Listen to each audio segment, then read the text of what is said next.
Há momentos em que a vida parece estagnada, como se nada realmente mudasse, mesmo depois de tanto esforço. Você se olha no espelho e, por fora, tudo parece igual, mas algo dentro de você sussurra que precisa se transformar. Só que a verdadeira metamorfose não começa quando o mundo percebe. Ela começa quando ninguém vê. Quando, em silêncio, você decide não ser mais a mesma pessoa que ontem reagia sem pensar, que se culpava por tudo, que pedia por migalhas de paz. A maioria das pessoas busca grandes transformações, mas ignora que as maiores nascem de microdecisões invisíveis, de escolhas sutis que reconfiguram pouco a pouco o modo como você sente, reage e percebe o mundo. Jesus não precisou de gestos grandiosos para mudar realidades. Ele apenas dizia: levanta-te e anda. E a vida respondia. Porque as palavras dele não eram apenas sons, eram vibrações de consciência que deslocavam o campo interno de quem as ouvia. Quando ele dizia anda, não era apenas para o corpo, era um chamado à alma, um convite para levantar-se da inércia emocional, da apatia silenciosa que paralisa. Talvez hoje você precise ouvir o mesmo. Levanta-te e anda. Anda dentro de você. Anda para dentro do que precisa ser visto, curado, compreendido. Sêneca dizia: nenhum vento é favorável a quem não sabe para onde vai. A mudança verdadeira não é um impulso, é uma direção. Não é correr, é alinhar. Porque quando o interior se desalinha, a vida começa a repetir os mesmos padrões, como um eco que volta sempre ao mesmo ponto. Por isso, antes de tentar mudar o comportamento, o corpo ou o destino, é preciso corrigir a bússola interior, a direção da alma. 7 dias, um número simbólico, o tempo da criação. Em 7 dias, Deus formou o mundo, não porque precisasse de tempo, mas para nos ensinar sobre ritmo e processo. Tudo o que é verdadeiro nasce em ciclos. Cada dia carrega uma parte da reconstrução. Luz, ordem, pausa, discernimento, entrega. 7 dias é o tempo que o universo leva para reconhecer que algo novo está sendo criado. É o tempo da reorganização da alma. Este vídeo não fala sobre mudar a aparência, mas sobre reconfigurar o campo mental e emocional de um modo tão profundo que até o olhar das pessoas sobre você mudará. Porque quando você altera a frequência interna, o mundo começa a responder de outra forma. Os mesmos lugares não terão mais o mesmo peso. As mesmas vozes não terão mais o mesmo efeito. Você perceberá que o respeito verdadeiro não vem de impor-se, mas de alinhar-se. E o poder real não nasce da pressa, mas do silêncio. Imagine por um instante que você não precise provar nada a ninguém. Que o seu novo começo não dependa de aplausos, nem de reconhecimento, mas apenas de uma decisão íntima, silenciosa e sagrada. A de começar a se tratar como quem já é o novo. Porque a transformação verdadeira não acontece quando você muda de roupa, de casa ou de cidade. Ela acontece quando você muda o modo de se perceber. E quando isso acontece, ninguém o reconhecerá. Não porque você se escondeu, mas porque você se tornou outro. Talvez você esteja cansado de tentar, cansado de prometer a si mesmo que vai mudar e dias depois se ver de volta ao mesmo lugar. E tudo bem, porque a mudança não começa com força, começa com consciência. A força vem depois. O primeiro passo é enxergar o que precisa ser curado. E é nesse olhar silencioso, honesto e compassivo que a metamorfose começa. O que você verá ao longo deste vídeo não é um conjunto de regras. É um convite para reconstruir-se em 7 dias, não com pressa, mas com presença. Um convite para entrar no laboratório secreto do espírito, onde a verdadeira riqueza se forma, o domínio sobre si mesmo. Aqui você vai entender que cada pensamento, cada reação, cada pausa, é uma semente plantada na terra da alma. E se você cuidar dessa terra, com paciência e constância, o mundo ao redor se dobrará à nova vibração que nasce em você. Então, antes de continuar, apenas respire. Sinta o ar entrar e sair. Permita-se estar aqui, inteiro, sem tentar entender tudo de uma vez, porque a transformação não precisa de pressa, ela precisa de espaço, o espaço que o silêncio oferece. Nos próximos minutos, caminharemos juntos por essa jornada simbólica de 7 dias. 7 etapas de renascimento, cada uma trazendo um pequeno ajuste, um realinhamento, uma lembrança do que é ser inteiro novamente. E ao final, quando você olhar para trás, perceberá que algo mudou. Ninguém o reconhecerá, não porque você se perdeu, mas porque você, enfim, se encontrou. Há uma ilusão silenciosa que prende muitas pessoas, a ideia de que basta força de vontade para mudar a própria vida. E por isso, elas se esforçam, fazem promessas, tentam controlar cada detalhe do comportamento, mas continuam presas nos mesmos padrões. A verdade é que não é a força de vontade que muda o ser humano. É o campo interno. É o ambiente invisível da alma. Assim como uma semente não cresce em solo árido, a mente não floresce em um terreno emocional desordenado. A maioria busca força, mas esquece que antes da força vem a harmonia, que antes da disciplina vem a clareza. Porque o corpo obedece ao que a mente acredita e a mente responde ao que o coração sente.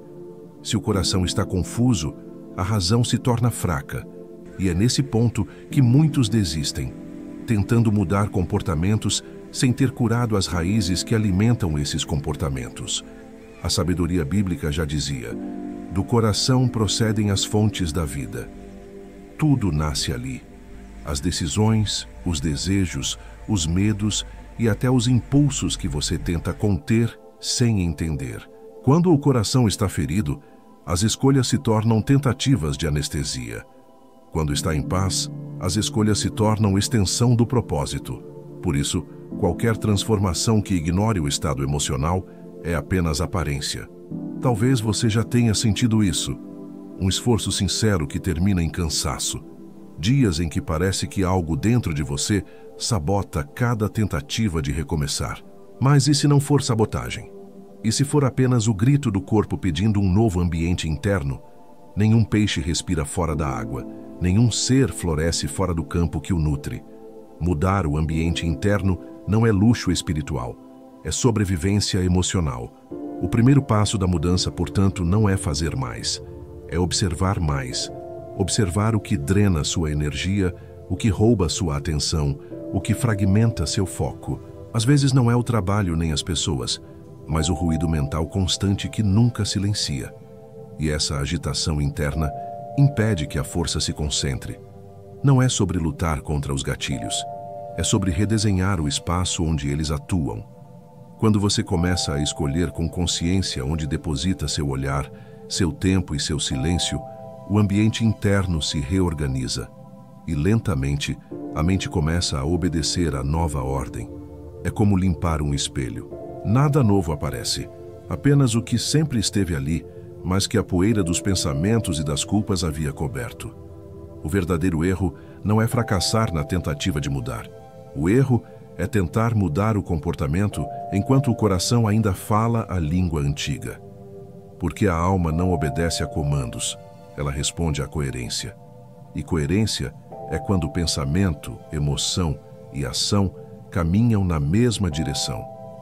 Você pode repetir 1000 vezes que quer ser mais calmo, mais forte, mais disciplinado. Mas se no fundo ainda se alimenta da pressa, da culpa ou do medo, a mente continuará sendo moldada por essas frequências. E tudo ao redor continuará refletindo isso.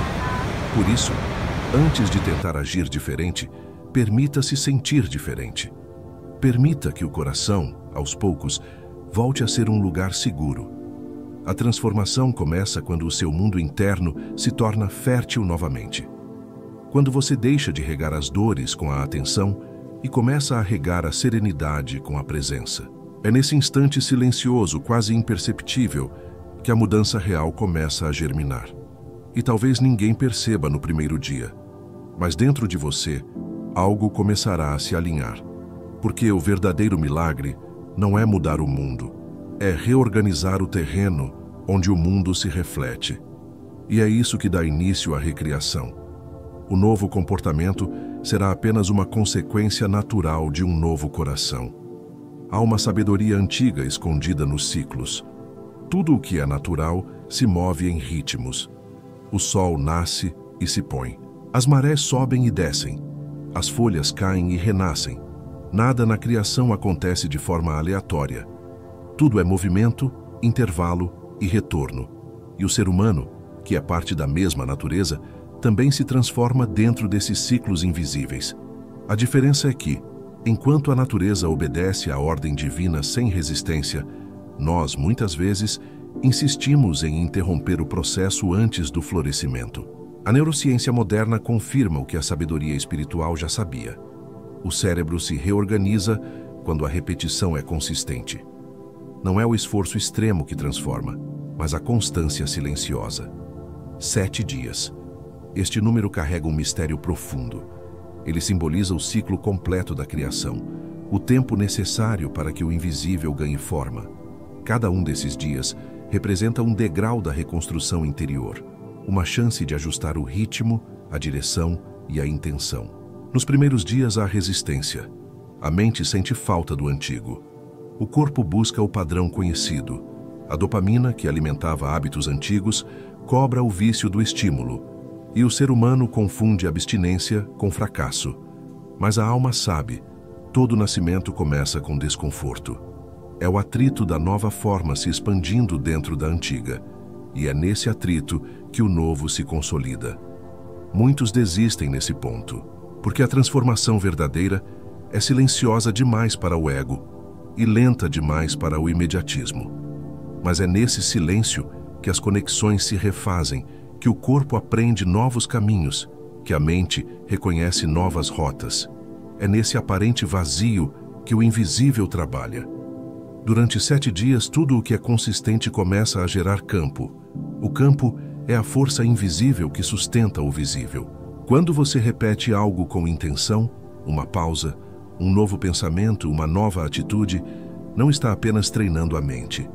Está reprogramando a vibração da alma. O ato repetido se torna oração. E a oração constante se torna identidade. A maioria das pessoas espera motivação para começar. Mas a motivação é filha da ação, não sua mãe. É quando se permanece, mesmo sem sentir nada, que a raiz se aprofunda. Porque o cérebro ainda está aprendendo a se sentir seguro no novo padrão. E ele só acredita no que se repete. Quando você mantém o mesmo gesto, o mesmo propósito, o mesmo tempo dedicado a algo que o aproxima da calma, o sistema nervoso começa a compreender que o novo não é uma ameaça, mas um lar. Os antigos chamavam isso de ritual. Não como algo místico, mas como um modo de ensinar à mente que há ordem, que há centro, que há propósito. E quando a mente entende que há um centro, ela se aquieta e o corpo segue. Imagine um ciclo de 7 dias onde cada gesto, cada pensamento e cada silêncio é uma afirmação da sua nova direção. Não é sobre mudar tudo de uma vez. É sobre sustentar uma escolha simples, repetida com presença. Quando essa presença se repete, o cérebro deixa de lutar. A energia se alinha. E o que antes parecia esforço se torna natural. No primeiro dia, o caos parece mais forte. No segundo, a mente questiona. No terceiro, surge o cansaço. No quarto, o corpo começa a compreender. No quinto, a mente aceita. No sexto, a energia se renova. E no sétimo, algo dentro de você desperta. É nesse dia que o invisível se torna tangível. É quando o novo se instala. E ninguém ao redor entenderá o que aconteceu. Porque não houve drama, nem espetáculo. Apenas uma constância silenciosa que mudou o eixo da sua energia. É por isso que os ciclos são sagrados. Eles provam que a força não está no tamanho do esforço, mas na fidelidade à direção.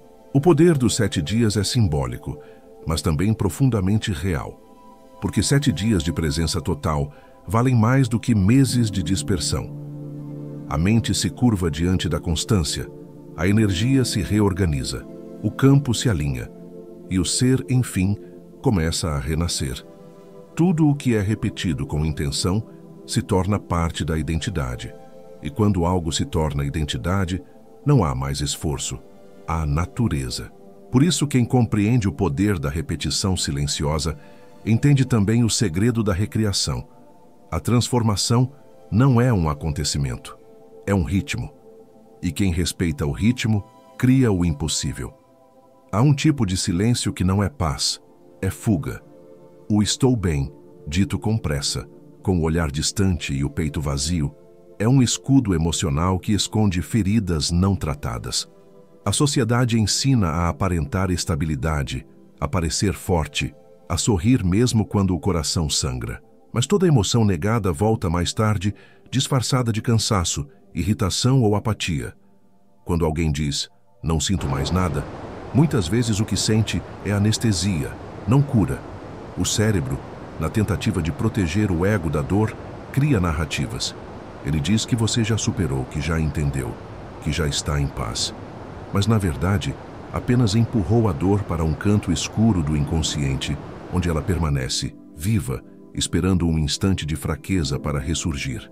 A mente racional tenta proteger o corpo do sofrimento, mas o corpo sabe quando a verdade foi ignorada. E é por isso que, mesmo sem motivo aparente, há dias em que a alma pesa. A verdade tem um poder libertador, mas também desconfortável. É por isso que Jesus disse, conhecereis a verdade, e a verdade vos libertará. A liberdade começa quando o disfarce cai.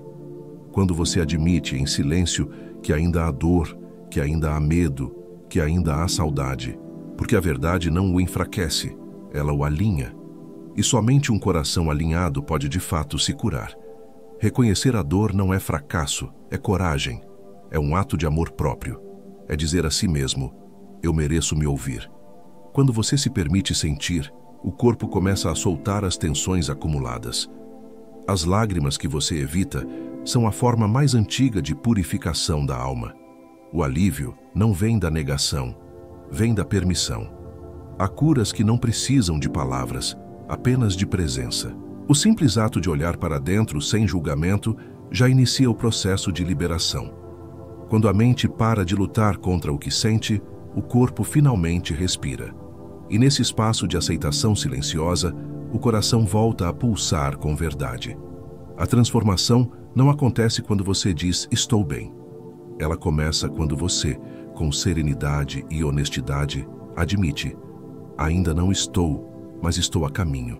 Porque a verdadeira força não é parecer invulnerável, é caminhar com o que dói, sem se perder de si. E é nesse caminhar que a alma se refaz, sem pressa, sem máscaras, e com uma dignidade que o mundo não entende, mas o céu reconhece. Vivemos em uma era em que o barulho se tornou norma. As pessoas se apressam, reagem, opinam, defendem, justificam. Tudo acontece com urgência, como se o valor da vida estivesse na velocidade. Mas o barulho é o alimento do ego, enquanto o silêncio é o alimento da alma. A pressa tenta controlar, o silêncio confia. A mente agitada quer respostas. O coração sereno apenas observa. E é nesse observar silencioso que a sabedoria floresce. O silêncio não é ausência de som, é presença de consciência. Quando você silencia, o mundo não desaparece, ele se revela. A amígdala cerebral, que comanda as reações emocionais, se acalma. A respiração se torna mais profunda e o corpo inteiro entende que está seguro. O que parecia um problema insolúvel se reorganiza dentro de você. Não porque algo externo mudou, mas porque o caos interno encontrou espaço para se recompor. A Bíblia narra um momento de grande simbolismo. Jesus dormia em meio à tempestade. Enquanto todos se desesperavam com as ondas e o vento, ele permanecia em quietude. O mar só se acalmou quando ele despertou. Não porque o mar obedeceu, mas porque o domínio dele sobre si mesmo alterou o ambiente ao redor. O verdadeiro poder não é controlar o mundo, é não ser arrastado por ele. O silêncio é essa força invisível que muda o campo sem precisar de ruído. A pressa é uma forma disfarçada de medo. É o medo de não ser suficiente, de perder o tempo, de ser esquecido. O silêncio, por outro lado, é fé em movimento. É a confiança de que o tempo da alma não segue o relógio humano, que o que é verdadeiro não precisa ser gritado para existir. A grandeza em permanecer calado diante do caos, não por indiferença, mas por consciência. Porque quem domina o próprio impulso, domina o próprio destino. A mente ansiosa acredita que precisa reagir para se proteger, mas toda reação nasce da ausência de centro. Quando você silencia, a energia que antes se perdia na agitação volta para o eixo. A clareza chega como quem não quer ser percebida, leve, precisa, tranquila. O silêncio abre espaço para que o discernimento fale, e o discernimento não grita, ele sussurra. E quem aprendeu a ouvir o sussurro não precisa mais das tempestades. Há um tipo de força que não precisa de esforço, apenas de quietude. E essa força só se revela quando a pressa se cala. O silêncio não é desistência, é domínio. É o ponto onde o humano e o divino se encontram, onde o tempo desacelera e o ser volta a se lembrar de quem é. E é por isso que o silêncio transforma. Porque ele não muda o mundo ao redor. Ele muda quem você é dentro dele. Existe um instante em que o desejo de mudar se torna prisão. Quando a busca por controle se disfarça de evolução e o espírito, em vez de expandir, se contrai. O ser humano, ao tentar se moldar à perfeição, esquece que a transformação não acontece pela força, mas pela entrega. Controlar é querer que a vida obedeça à sua vontade. Transformar-se é aprender a obedecer à sabedoria da vida. E entre essas duas atitudes existe um abismo. A mente acredita que controlar é segurança. Ela tenta prever, impedir, ajustar, organizar. Mas o excesso de controle é apenas uma forma de medo. É o medo do imprevisível, o medo de perder o que se tem, o medo de sentir o que não quer sentir. E enquanto a alma tenta fluir, a mente cria barreiras, como se o crescimento pudesse ser administrado. O resultado é exaustão, porque não há paz em tentar comandar o que é da natureza. A água só encontra o mar quando aceita ser conduzida pela corrente. Sêneca dizia: a verdadeira liberdade é viver conforme a razão, não conforme o impulso. A razão, nesse contexto, não é rigidez, é consciência. É saber que nem tudo precisa ser controlado para ser compreendido. Que há coisas que só se revelam quando o controle cessa. É quando você para de lutar contra o próprio fluxo que a energia volta a circular. O controle cria tensão, a entrega cria movimento. E o movimento é o que renova. A mente que tenta controlar o processo de mudança vive em guerra com o próprio tempo. E é uma guerra perdida, porque a alma se move em ritmo de eternidade, e a pressa humana não altera os desígnios do amadurecimento. Quando você substitui "preciso mudar" por "estou me tornando", a carga cai. O verbo deixa de ser obrigação e passa a ser estado. Você deixa de se cobrar por resultados e começa a honrar o processo. A força verdadeira não é a rigidez de quem suporta tudo, mas a flexibilidade de quem se adapta sem perder o centro. É a força de quem aprendeu a permanecer leve, mesmo nas transições, de quem aceita a perda como parte da construção, o vazio como prelúdio da plenitude. Quem vive tentando controlar tudo, vive cansado. Quem aprende a fluir, começa a perceber que há uma inteligência maior conduzindo o curso invisível das coisas.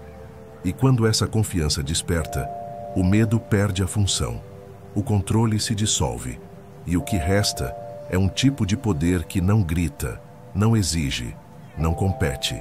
É o poder sereno de quem sabe que nada lhe falta, de quem entende que tudo está se movendo no tempo certo. Essa é a força que transforma, não a força de apertar os punhos, mas a de abrir as mãos. Porque quem solta, recebe. Quem confia, renasce. E quem se entrega, finalmente se torna inteiro. Há um inimigo silencioso que vive dentro de todos nós. Ele não tem forma, não tem rosto e raramente é percebido. Seu nome é busca constante por prazer imediato. A dopamina, a substância responsável pela sensação de recompensa, é um dos maiores sabotadores da transformação interior. Ela faz o cérebro confundir estímulo com felicidade, e assim, O ser humano se vicia em pequenas doses de satisfação que o afastam do propósito maior. Não é o vício nas redes sociais, nas distrações ou nos hábitos que impede a mudança. É o vício no impulso. A mente quer sentir prazer agora, resultado agora, validação agora. Mas o crescimento espiritual e emocional não se constrói na pressa, constrói-se na presença. O problema não é sentir prazer, mas depender dele para se mover. O cérebro, quando condicionado a recompensas rápidas, foge do silêncio, da paciência e da repetição. Justamente os 3 elementos que moldam a verdadeira transformação. A dopamina promete poder, mas entrega prisão. Promete alegria, mas cria ansiedade. É um ciclo sutil. Quanto mais prazer imediato se busca, mais o sistema nervoso se desregula e menos prazer genuíno se é capaz de sentir. E de modo quase invisível, o ser humano passa a viver como um mendigo emocional, precisando de pequenas doses de estímulo para se sentir vivo. Esse padrão é o oposto da verdadeira força interior, que nasce da estabilidade, da serenidade e do domínio sobre si mesmo. A sabedoria antiga sempre apontou para a mesma direção.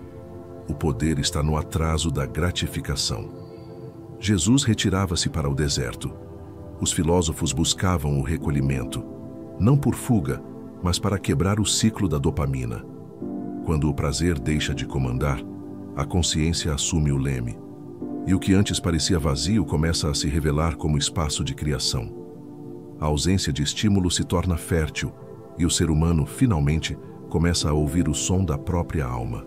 A prática do atraso consciente não é punição, é libertação. Não verificar o celular ao acordar, não buscar validação constante, não reagir de imediato, são gestos simples, mas poderosos. Cada pequena vitória sobre o impulso reconstrói o cérebro e fortalece o espírito. Porque nesse instante de pausa, você não é mais escravo da dopamina. Você é senhor do próprio campo energético. O ser humano só se transforma de verdade quando volta a ser capaz de escolher o que o move. Enquanto for guiado pelo prazer instantâneo, viverá à mercê de reações. Mas quando aprende a encontrar prazer no progresso silencioso, na consistência e na presença, algo muda. O eixo interno se estabiliza, e o que antes era ansiedade se transforma em paz. É aí que a nova identidade começa a nascer, não na ausência de desejo, mas no domínio sobre ele. Porque quem governa o próprio impulso já domina o próprio destino. Há um desejo silencioso no coração humano, o de ser visto, reconhecido, apreciado. Desde a infância, aprendemos a associar amor com aprovação. Quando alguém nos elogia, sentimos que existimos. Quando nos criticam, sentimos que perdemos valor. E assim crescemos, tentando ser bons o bastante para caber nas expectativas alheias. Mas esse é um erro espiritual profundo, porque aquilo que é verdadeiramente divino em nós não pode ser validado por nenhum olhar externo. Muitos pedem que Deus os exalte, mas continuam vivendo para o aplauso dos homens. Querem ser elevados, mas permanecem presos ao julgamento. E o resultado é um tipo de vazio que nada preenche. A alma não encontra descanso enquanto busca fora o que só pode ser encontrado dentro. A Bíblia nos lembra disso com clareza. Quando orares, entra no teu quarto, fecha a porta e ora a teu Pai que está em secreto, e teu Pai que vê o que está oculto te recompensará. O invisível é o território da verdadeira transformação. O mundo ensina que o sucesso está em ser visto. A sabedoria ensina que o poder está em ser íntegro, mesmo quando ninguém vê. Porque quando o ser humano faz algo apenas pelo olhar do outro, o coração se torna instável. Vive oscilando entre euforia e frustração. Mas quando age em silêncio, por propósito e consciência, a alma se firma em uma força que o mundo não entende, mas sente. A recompensa secreta vem quando a intenção é pura. A validação externa é um vício disfarçado de reconhecimento. Quanto mais se busca a aprovação, mais se perde a própria essência. É como se a alma se distanciasse um pouco de si a cada tentativa de agradar. O ser humano que vive de aplausos se torna escravo de uma plateia imaginária. E essa escravidão é sutil, porque vem travestida de carisma, de esforço, de bondade. Mas dentro, há exaustão, porque quem vive para ser visto perde o direito ao descanso. Há um poder sagrado em permanecer anônimo enquanto se transforma, em cultivar disciplina, silêncio e fé longe dos olhos do mundo. É nesse segredo que a presença divina age. É nesse recolhimento que a vibração se reorganiza. A transformação que começa no invisível não depende de reconhecimento, mas gera impacto inevitável. Em 7 dias de fidelidade a esse silêncio, algo muda, não no rosto, mas na energia. E é então que o mundo, sem saber porquê, começa a tratá-lo diferente. O erro espiritual de buscar validação externa é esquecer que o olhar mais importante é o do próprio espírito. E quando esse olhar desperta, o barulho do mundo se dissolve, porque o ser humano que se enxerga não precisa mais ser visto. O que se conhece profundamente não busca ser aprovado, e o que se honra de verdade não depende mais de aplausos para existir. Esse é o ponto em que a alma volta a ser livre, quando o invisível se torna suficiente. Dentro de cada ser humano existe uma tensão antiga. Uma parte quer avançar, outra quer permanecer. É como se o corpo e o espírito falassem idiomas diferentes. O corpo quer conforto, repetição, segurança. O espírito quer expansão, verdade, movimento. E enquanto esses dois mundos não se reconciliam, nasce a ansiedade. Paulo descreveu esse dilema com uma lucidez que atravessa os séculos. O bem que quero, não faço, mas o mal que não quero, esse faço. É o retrato mais humano que existe, o retrato da mente dividida. A neurociência explica o que a espiritualidade já pressentia. Dentro do cérebro, o córtex pré-frontal representa a razão, o discernimento, a clareza. A amígdala representa o instinto, a emoção, o medo.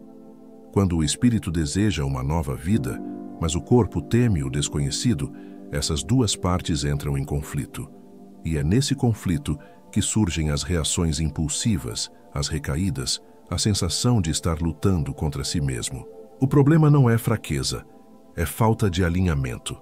A mente dividida cansa porque puxa em direções opostas. Uma parte de você quer crescer, mas outra teme perder o que conhece. E nesse vai-vem emocional, o ser humano fica preso entre o passado e o futuro, incapaz de estar inteiro no presente.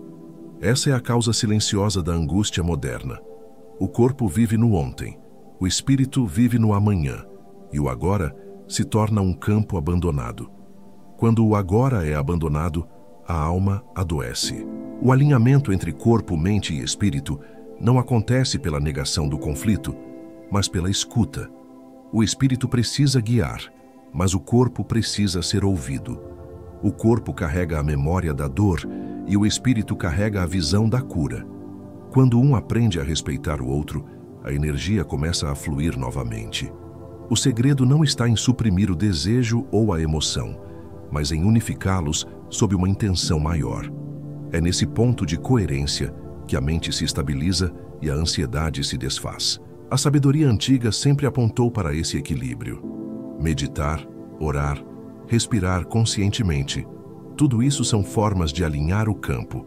Não são rituais vazios, são pontes entre o corpo e o espírito. Quando a respiração desacelera, o cérebro entende que está seguro e o espírito pode enfim se manifestar. Quando o corpo se acalma, a intuição se torna audível. É como ajustar o foco de uma lente. De repente, tudo o que era confuso se revela com nitidez. Alinhar intenção, ação e oração é a prática mais profunda de poder espiritual. Porque o que é coerente tem força. Quando você pensa uma coisa, sente a mesma coisa e age de acordo com isso, o universo responde. É como se cada célula do seu ser começasse a vibrar em uníssono com o propósito. E nesse momento, não há mais divisão, apenas unidade. E toda vez que há unidade, há paz. É a paz de quem não precisa mais lutar contra si mesmo. A paz de quem, finalmente, aprendeu a andar inteiro. Poucos hábitos corroem tanto o espírito quanto o ato de se comparar. É uma prisão invisível, alimentada pela ilusão de que o valor está em ser melhor, mais rápido ou mais admirado que alguém. A comparação é a semente da inveja, da culpa e da insuficiência. Ela desvia a mente do próprio caminho e faz o ser humano olhar para fora, quando o trabalho mais importante ainda precisa ser feito dentro. Nada destrói mais a autenticidade do que a necessidade de se medir por padrões alheios. A comparação é sutil. Às vezes disfarça-se de inspiração, outras de humildade, mas sempre nasce de uma crença equivocada, a de que o tempo do outro é o seu espelho. Só que cada alma caminha em um ritmo sagrado. O tempo espiritual de cada um é diferente. O fruto que floresce em uma estação não serve de parâmetro para o que floresce na seguinte. Comparar-se é como culpar a semente por não ser árvore ainda. Davi tentou usar a armadura de Saul para enfrentar Golias, mas ela lhe pesava. Era pesada porque não era sua. A vitória dele veio quando se libertou do peso das comparações e usou o que lhe era natural, a fé e uma pedra. Esse é o símbolo da autenticidade. O que é seu é suficiente, desde que usado com consciência. A grandeza de um ser não está na força do instrumento, mas na verdade do gesto. Em um mundo dominado pela aparência, a comparação se tornou norma. As pessoas se olham através de filtros, de números, de aprovações. Mas ninguém enxerga o invisível. O processo, o esforço silencioso, o aprendizado secreto que cada alma atravessa. A comparação não apenas rouba a paz, ela sabota o progresso, porque a energia que deveria ser usada para crescer é gasta em se medir. A alma, quando se compara, esquece sua própria assinatura divina. O verdadeiro antídoto contra a comparação é a presença. Estar inteiro no próprio caminho, honrar o próprio tempo. A cada passo dado há um aprendizado. A cada pausa, uma revelação. Durante 7 dias, elimine o hábito de medir sua vida por métricas externas, não como desafio, mas como purificação. Nesse intervalo, observe como o peso do julgamento começa a desaparecer e o espaço interno se abre para o que é genuíno. A alma floresce quando volta a pertencer a si mesma. Quando deixa de se preocupar com quem está adiante ou atrás e volta a caminhar em ritmo de verdade. Porque não há atraso quando se está no próprio tempo. Não há fracasso quando se é autêntico. E não há competição quando o propósito é ser inteiro. Quem compreende isso começa a irradiar uma tranquilidade tão profunda que o mundo se cala. Porque o ser que não se compara deixa de competir e passa a criar. A autossabotagem é uma das formas mais sofisticadas de medo. Ela se disfarça de prudência, de racionalidade, até de humildade.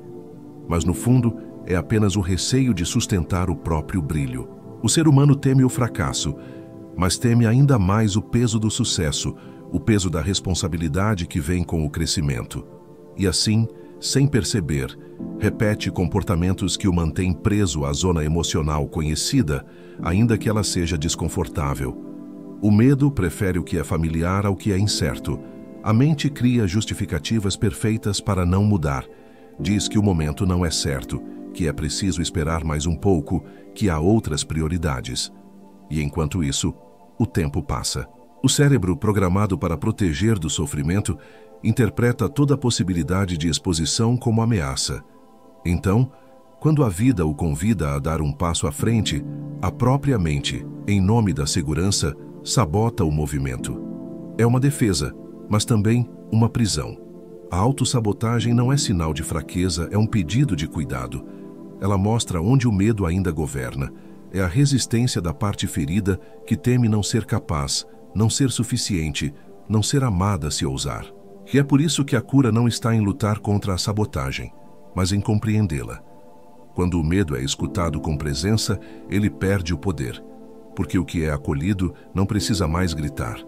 O que paralisa o ser humano não é a falta de capacidade, mas o excesso de julgamento sobre si mesmo. A alma, quando é pressionada pelo perfeccionismo, se contrai. E quando se contrai, perde o fluxo da criatividade, da espontaneidade, da fé. Transformar-se exige ternura consigo mesmo. É a ternura que desarma o medo. É ela que abre caminho para a coragem. Não a coragem heróica e impaciente, mas a coragem silenciosa de quem insiste, mesmo tremendo. Há um poder imenso nos pequenos gestos diários.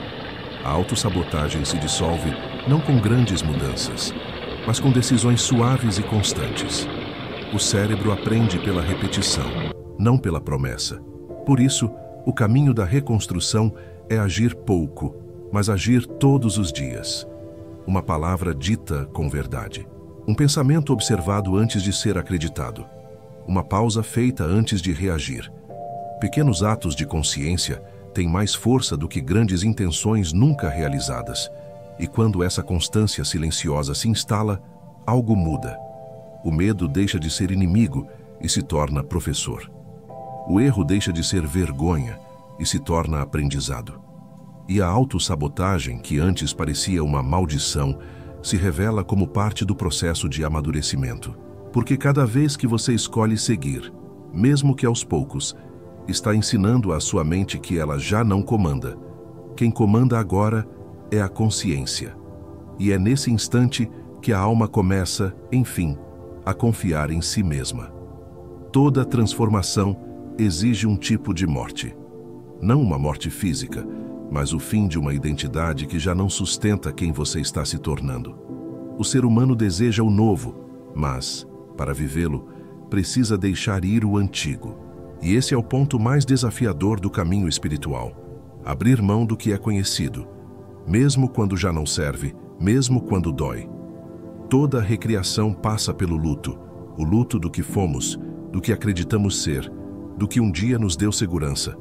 A Bíblia está repleta de histórias que simbolizam esse processo. José só chegou ao palácio depois de ser traído e vendido pelos irmãos. A perda não foi castigo, foi portal. Ele precisou ser arrancado do lugar da aprovação para descobrir a força que morava dentro dele. Assim também é a alma quando é convidada a crescer. Perde o que ama, perde o que conhece, perde o que acreditava ser estabilidade, apenas para descobrir uma base mais profunda.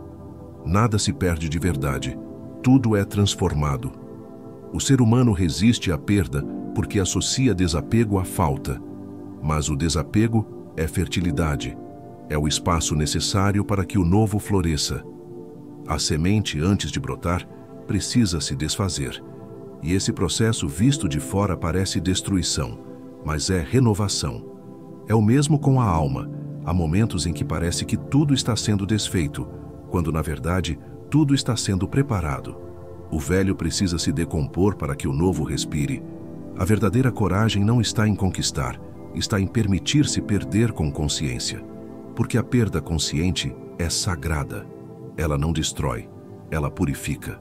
Ela limpa o terreno interno para que o propósito floresça. O sofrimento nasce quando o ser humano tenta segurar o que já foi. Mas quando ele solta, o fluxo da vida o carrega para onde precisa estar. Soltar é fé em forma de gesto. É dizer ao universo, eu confio no que ainda não vejo. Identificar o que precisa ser enterrado é um ato de maturidade espiritual. Às vezes, é um hábito, uma relação, uma crença, uma forma antiga de reagir. Não se trata de rejeitar o passado, mas de honrá-lo e deixá-lo partir. A sabedoria está em compreender que o fim também é semente, que a dor, quando aceita, se transforma em força, que o vazio, quando respeitado, se torna berço do novo. O renascimento não acontece sem um tipo de luto, mas ao atravessá-lo, o ser humano se torna mais leve, mais verdadeiro, mais inteiro. A perda simbólica não o diminui, o liberta, porque tudo o que é real nunca se perde, apenas muda de forma. E quando você entende isso, o medo de perder desaparece. Resta apenas a confiança silenciosa de quem sabe que, mesmo nas ausências, a vida continua criando. E o que está sendo criado é sempre uma versão mais clara e consciente de quem você é. A mente humana tem o hábito de viver entre dois tempos: o passado, onde mora a culpa, e o futuro, onde vive a ansiedade. Mas a alma só existe no agora. E é por isso que tantos se sentem fragmentados, esgotados, desconectados. Estão presentes fisicamente, mas ausentes espiritualmente. Estão ali, mas não estão. E enquanto a consciência permanece dividida, a vida passa despercebida, não porque falte tempo, mas porque falta presença. Quando você retorna ao agora, o cérebro muda de estado. O córtex pré-frontal, responsável pela clareza e pela decisão consciente, se ativa. O corpo se reequilibra. O batimento cardíaco desacelera. A respiração se aprofunda. E uma paz discreta começa a se instalar. Essa é a ciência da presença. Não é misticismo, é biologia espiritual. O corpo reconhece o agora como um lugar seguro. O presente é o único espaço onde o sofrimento do passado e o medo do futuro não têm poder. Os estoicos chamavam essa experiência de domínio interior. Para eles, viver o presente não era passividade, mas um exercício de soberania. Estar presente é agir com total consciência, sem permitir que a mente antiga, feita de memórias e projeções, tome o comando. É escolher responder em vez de reagir. É escolher ver em vez de supor. A presença é o trono onde a alma governa o corpo. Sem ela, quem governa é o impulso. Há uma diferença profunda entre estar ocupado e estar desperto. Estar ocupado é mover-se por inércia. Estar desperto é agir com propósito. E a presença devolve esse propósito. Quando você está verdadeiramente presente, até as ações mais simples ganham significado. Beber água, caminhar, olhar o céu. Tudo se torna sagrado, porque tudo é feito com consciência. A alma não precisa de feitos grandiosos, ela precisa de inteireza. 3 pausas ao longo do dia são suficientes para reconstruir o elo com o agora. Uma pela manhã, quando o sol ainda desperta o mundo. Outra ao meio do dia, quando o ritmo externo tenta acelerar sua mente. E a última à noite, quando o corpo pede descanso e o espírito pede gratidão. Nessas pausas, nada precisa ser dito ou feito, apenas sentido. São pequenos portais de retorno, onde o tempo desacelera e o ser volta a se lembrar de si mesmo. Viver no agora é mais do que uma prática, é um modo de existir. É escolher, a cada instante, estar inteiro. Porque o que realmente cura não é o que você faz, mas a qualidade de presença que coloca em cada gesto. A presença é o campo onde a sabedoria divina se manifesta. E quando você habita esse campo, o passado se dissolve, o futuro se harmoniza e o presente se torna vasto. É ali, nesse espaço silencioso e consciente, que a alma se reconhece como eterna. A mudança verdadeira não chega com fogos, aplausos ou anúncios. Ela chega devagar, como a luz da manhã que não pede permissão para iluminar. O primeiro sinal da transformação é o silêncio que surge onde antes havia reação. De repente algo o fere e, em vez de revidar, você respira. Em vez de buscar razão, você busca sentido. E nesse instante, ainda que o mundo não perceba, uma nova consciência está nascendo dentro de você. É o mesmo silêncio que antecede toda a grande criação. O intervalo entre o antigo que cede e o novo que se revela. As pessoas ao redor talvez não saibam explicar, mas sentirão. Seu olhar mudará antes que suas palavras mudem. Sua presença se tornará mais calma, mais estável, mais serena. O que antes o desestabilizava perderá força. O que antes o irritava se tornará apenas ruído distante, porque a verdadeira transformação não altera o cenário, ela muda o eixo. E quando o eixo muda, o mundo inteiro se reorganiza em torno da sua nova vibração. Outro sinal profundo é a diminuição do julgamento. Você começa a perceber que cada pessoa age de acordo com o nível de consciência que possui. E ao reconhecer isso, a raiva se transforma em compaixão. O perdão deixa de ser um esforço e se torna uma consequência natural da compreensão. O mesmo acontece consigo mesmo. A autocrítica cede espaço à paciência. Você entende que crescer não é acertar sempre, mas aprender a permanecer inteiro mesmo quando erra. A ansiedade também começa a se dissolver. Não porque todos os problemas foram resolvidos, mas porque a urgência de controlá-lo se desfaz. O coração aprende a confiar nos intervalos. Aprende que o silêncio também é resposta. A paz que surge nesse ponto não é ausência de desafio, é presença de maturidade. É o reconhecimento de que há um tempo certo para tudo e que apressar o processo é desperdiçar o aprendizado. Outro sinal é a mudança na relação com o passado. As lembranças continuam, mas o peso desaparece. O que antes era ferida se transforma em sabedoria. O passado deixa de ser prisão e passa a ser mestre. A mente para de perguntar, por que aconteceu comigo? E começa a perguntar, para que isso me preparou? Essa simples inversão revela que o coração está curado.